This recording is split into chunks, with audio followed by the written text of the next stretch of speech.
Hope Sent a Quiver, written by OrionLady on AO3, read by Alexstress. Chapter 18.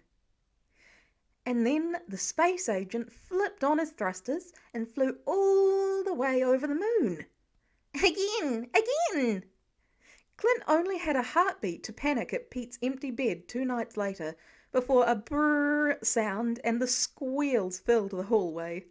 He tracked them to Nathaniel's room, where Pete had wrangled an American Doll astronaut helmet on trike, flying him around the room as he jogged from one corner over to Nate's bed.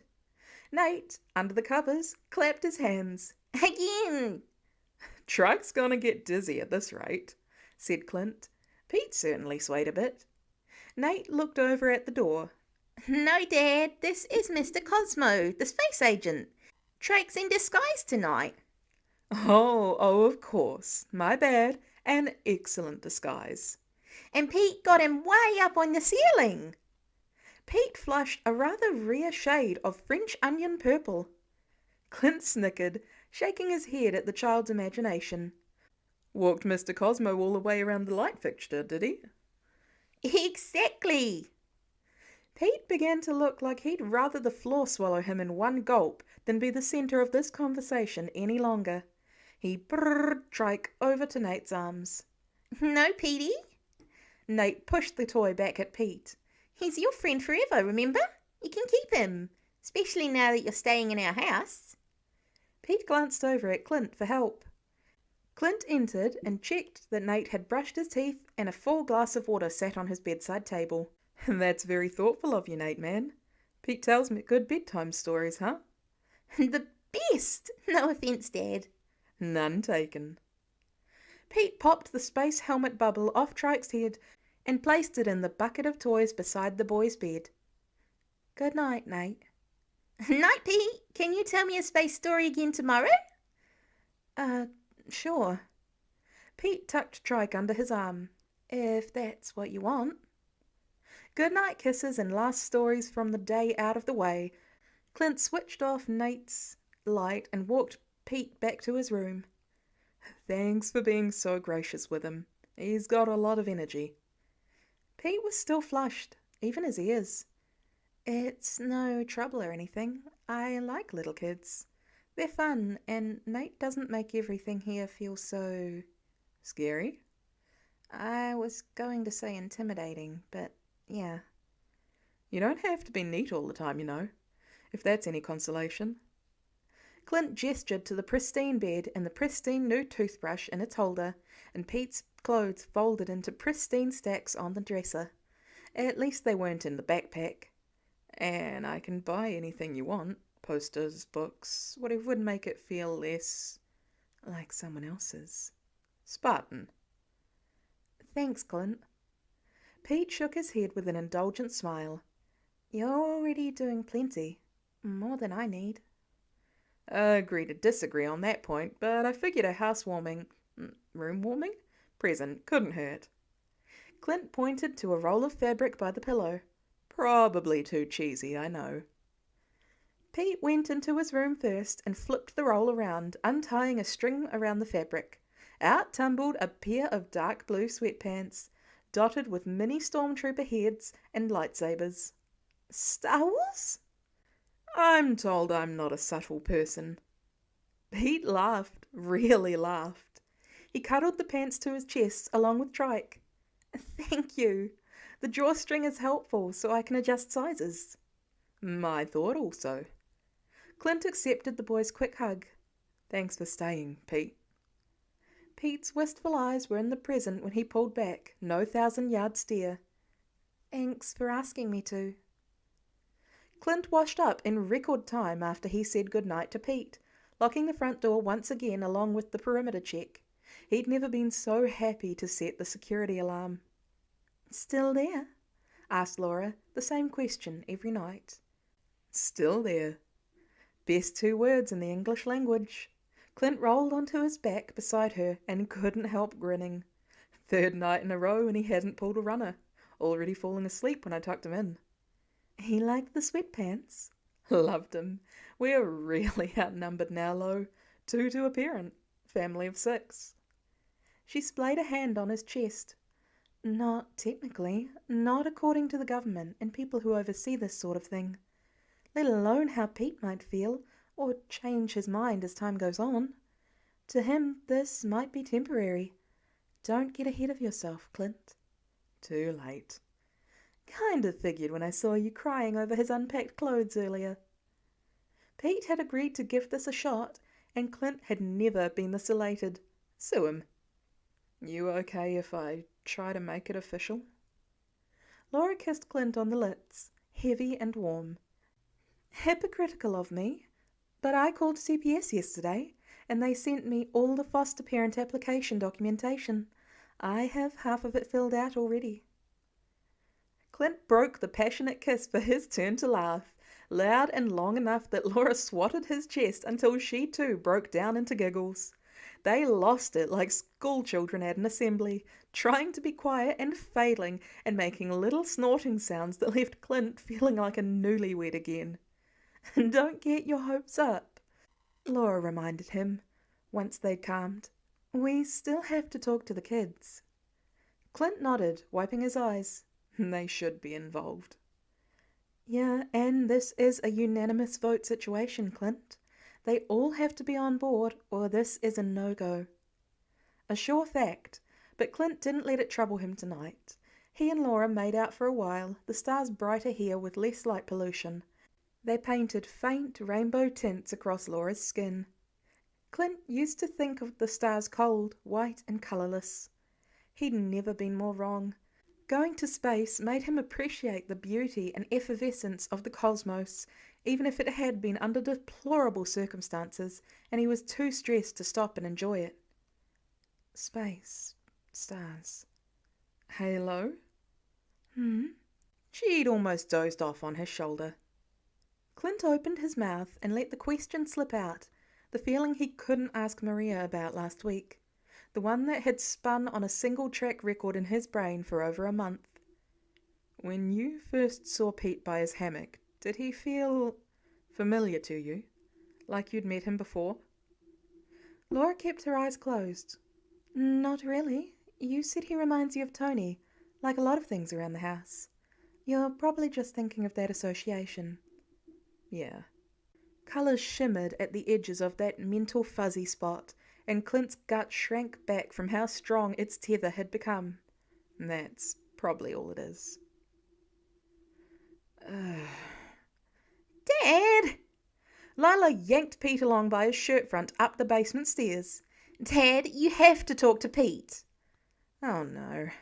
Spoiled, Barton. You're getting spoiled. And losing his touch, honestly. To think they could make it this long without a scuffle breaking out. 3 teenagers less than 3 years apart, one of them very new to the concept of a sibling dynamic, and a bubbly kindergartner lived together under one very rustic roof. No way they wouldn't clash at some point. Still, with 11 days since Pete started sleeping on the porch, and 5 of those since he got an upgrade to the spare bedroom, Clint kind of figured this easy peace would be the new norm. Spoiled rotten. Lila stomped into the living room where Clint sat, tapping away on a calculator, balancing their books for the year so far. He made a note on his pension slip with the beat-up pencil. He'd missed doing this the old-fashioned way, since Shield usually took care of all his tax information as part of the job. He hadn't had to actually file taxes manually in over 20 years. Said Pete again, wide-eyed. Lila let go of his shirt, only to put her hands on her hips. He's being super annoying, Dad. Clint slipped the pencil behind his ear. Annoying how? Use words. Nice words, please. And quietly. Your mum is having a bubble bath upstairs. We're playing Mario Kart, right? Uh-huh. Clint cut a quick look to Pete to check for any panic at being bossed around by a 15-year-old girl. He just looked bewildered. And he keeps letting me win. Clint blinked. I'm sorry, what? Lila rounded on Pete.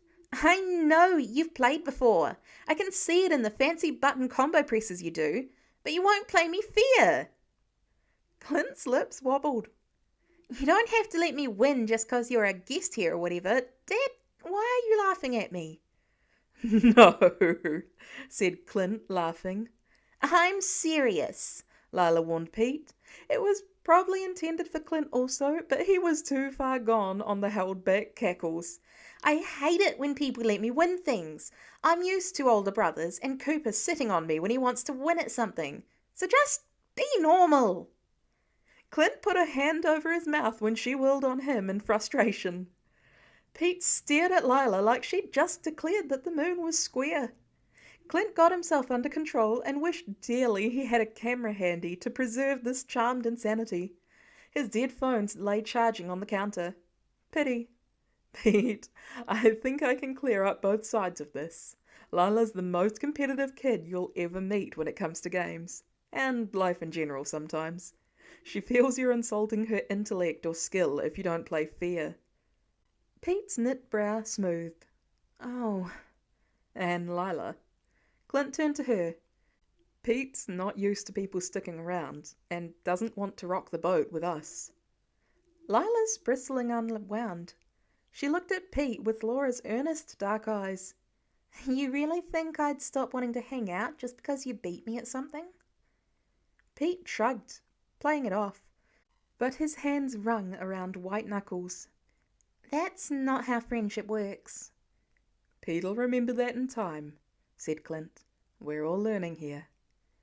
How about we up the stakes as incentive? Lila nudged Pete. Winner gets the last chocolate chip cookie in the tin. Loser has to tell Mum her taste in frozen yogurt sucks. Pete paled. You're on. Solved, just like that. The two teens bolted back down the stairs, leaving Clint with the last of his laughter and a pile of pension paperwork, all because the government was mad he didn't want to be an Avenger anymore. Life was good. Pete licked the floor with Lila and later Cooper when he tried his hand at an easier round of Mario Kart. Easier. Yeah, right. Pete beat him in 2 laps. Lila told Laura point blank in the kitchen before supper that night. I'm sorry, Mum, but you have absolutely no taste in frozen yogurt and are hereby banned from picking flavours. That Clint did record. Lila bestowed the last chocolate chip cookie upon Pete at the table with much groaning and theatrical complaints about nerds taking over their house. Pete blushed all the way through eating it, but he also smiled, so they counted it as the real win. You guys heading out to Lila's softball tournament? You betcha. Laura knuckled Lila's jersey. Clint, don't hurt yourself with that bit drill. Clint hefted the power tool to his other hand. Let's see who's laughing when I put up this new shower curtain by the time you get home. In the doorway of the ensuite, Laura shook her head with helpless affection. A black leather purse hung over one shoulder, rolled up Bristol board sign under her arm. One that read, Linka Lila is the best, in glitter pen capital letters, courtesy of Lila's new nickname on the team for how she ran or linked the bases whenever she hit a home run. Laura took enthusiastic mother at her child's sports games to new extremes. Come on! Nate wormed his way in between Laura and Lila's legs. We gotta go early enough to get a corn dog, Mum. How could I forget this vital step in our softball experience? Laura shooed both kids towards the stairs. You guys head out to the car. I'll be right there. Their 2 youngest dashed away, and Laura snuck into the bathroom to drop a kiss on Clint's smiling lips. Coop's not going? Asked Clint. Another exam tomorrow, one he's nervous about. He's having a study marathon in his room. Ah. Laura rubbed her thumbs over his cheeks. You good here for a couple of hours with the boys? I think we can manage. All right, Mr. Barton. Laura stepped back. Pete fell asleep on the living room couch again, so a quiet house might do you all good. I'll record the game for us to watch later. Love you, honey. Love you too. Clint did, alas, nick his index with the drill after they drove off. A small cut. But it was worth it to see the shower rod and the Parisian curtain installed, lighter than the old one. That simple change brightened the room.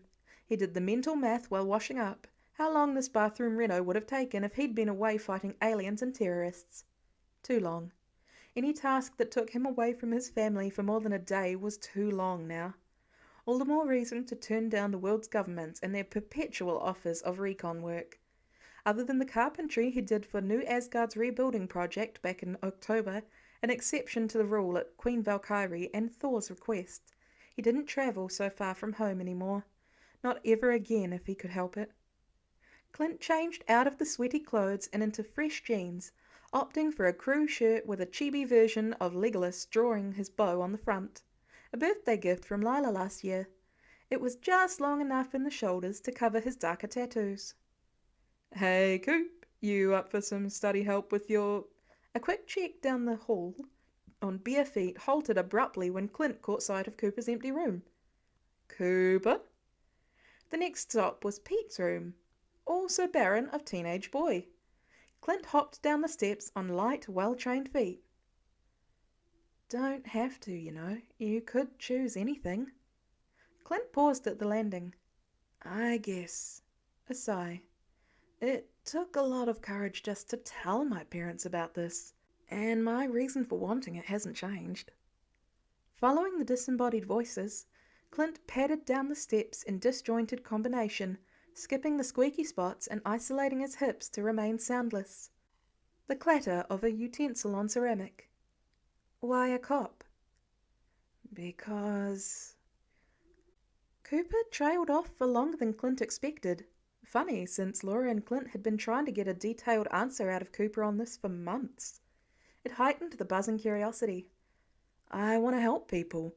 It's not right that so many kids are displaced and taken advantage of, all because there isn't enough manpower at the ground level to help." "Sure, but why else? That's not all."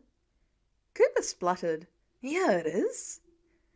Clint cloistered himself by the entryway table, decorated with years of their family photos in frames, and held his breath. It didn't sound like the first time they'd had a version of this conversation. Clint found himself wondering how often the two boys engaged in heart-to-hearts when no one was around. No," Pete insisted, quiet.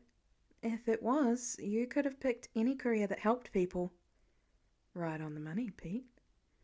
Another silence, this one drawn out without the luxury of clatter or shuffles on wooden stools.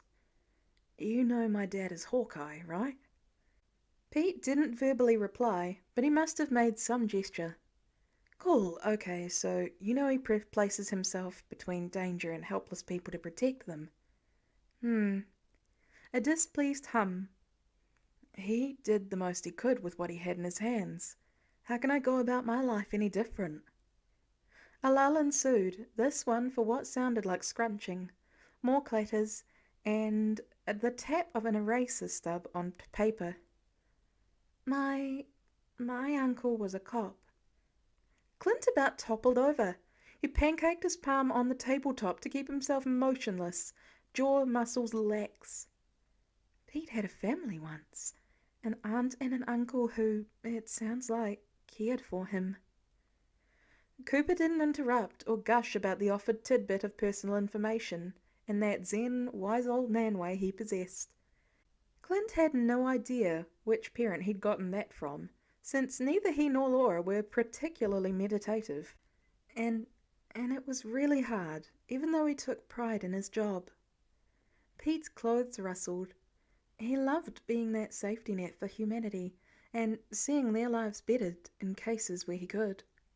Then you get why I want to be a cop. But here's the thing. His dream was always to be a social worker or psychologist. Cooper fell quiet. He didn't have the GPA or academic savvy to get into university, especially since both would have required a master's on top of a bachelor's degree. Pete sniffed. So he used what he had, which were two ready hands to pick people up, and an extroverted personality. He made everyone in a room feel important, seen. Pete's voice broke on the word. Clint hung his head despite the lack of need to hide his face and its emotion. "Are you saying only people with bad grades can be cops?" Cooper asked, wry. "No, I'm just playing devil's advocate here, Pete.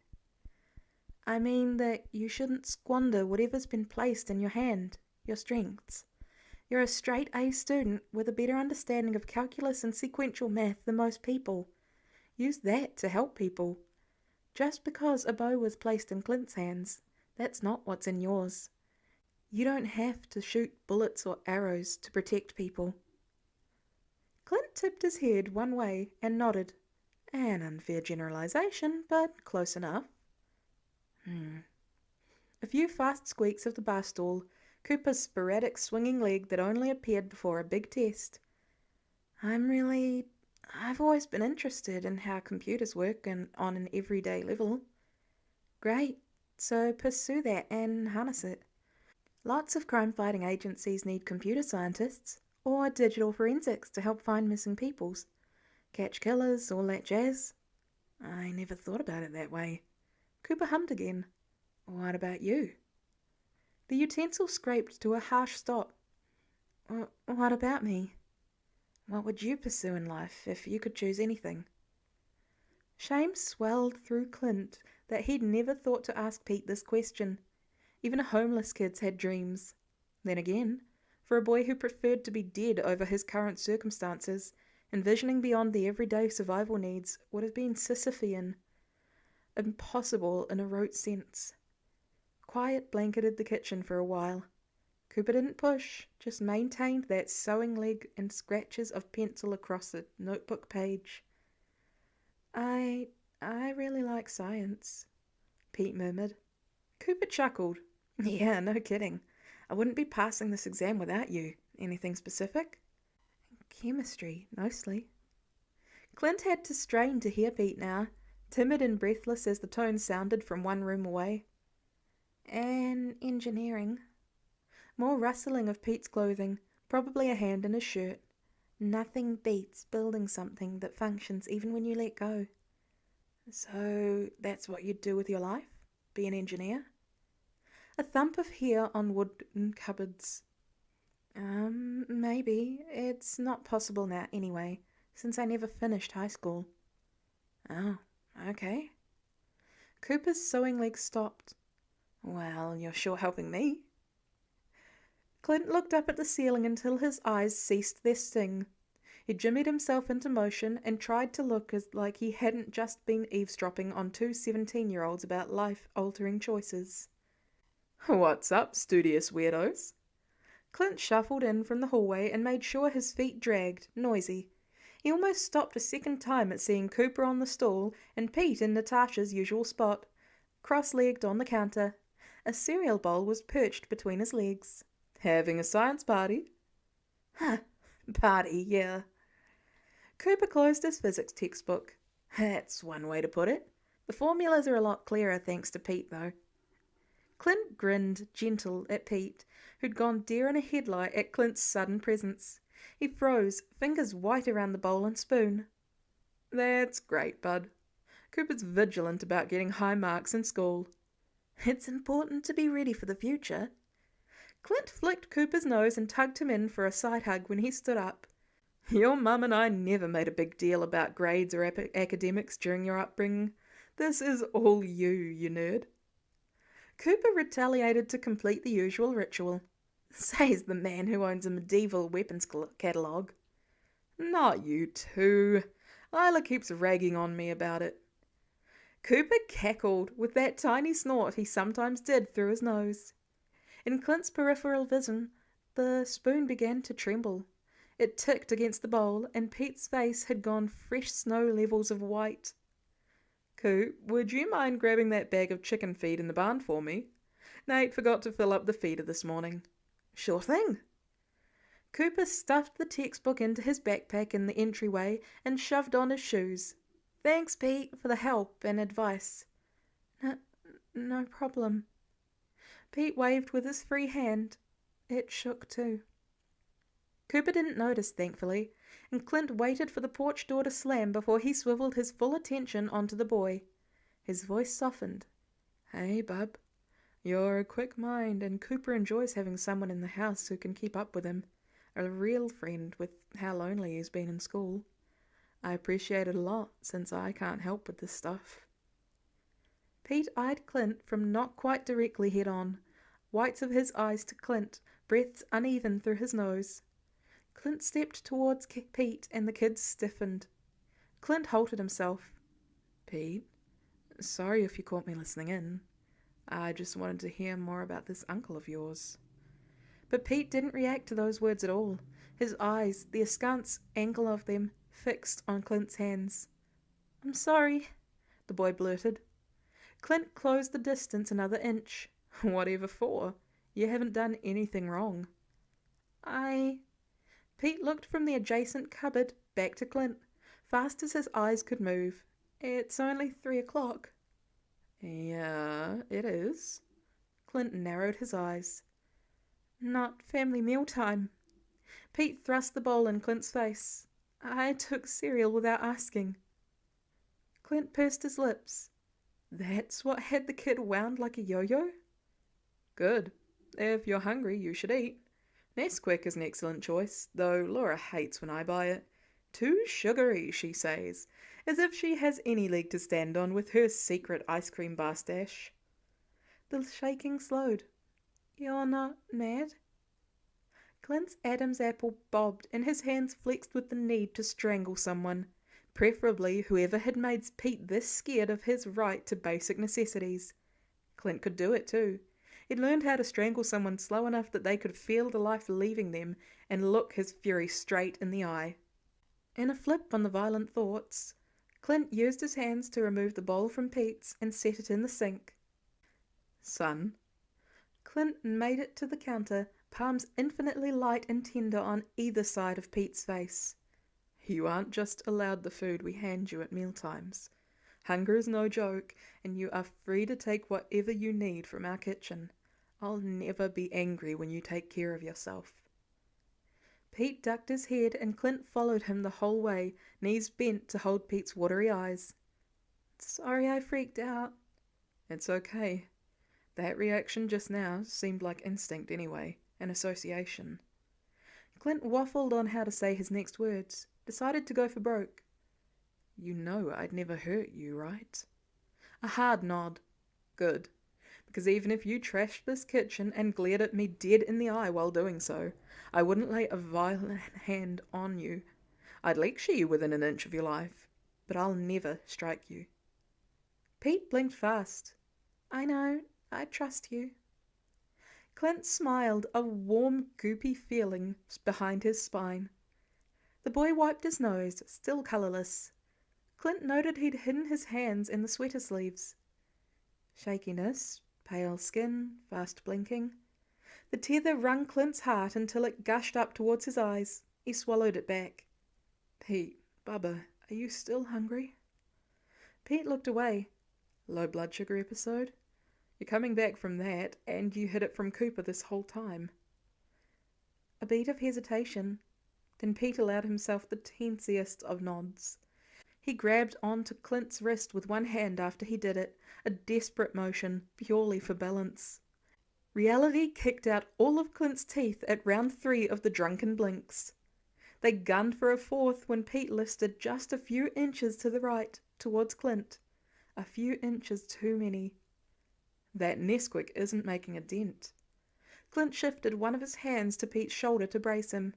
"You can't get down from there if you wanted, can you?" The watery eyes threatened to spill, held back only by what Clint assumed to be a lack of energy for that much emotion. "Can," Pete argued. He untwisted his pretzel legs and struggled to swing them around.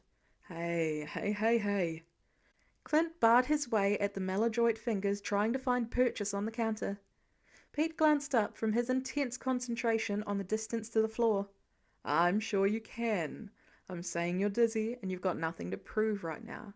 Let's avoid a concussion, shall we? You stay on your cozy perch and I'll bring you food."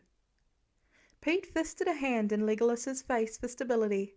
Grit his teeth, too, at himself, from what Clint could see. He cupped a hand under Pete's elbow in case he swan dived. "Sorry," the boy whispered again.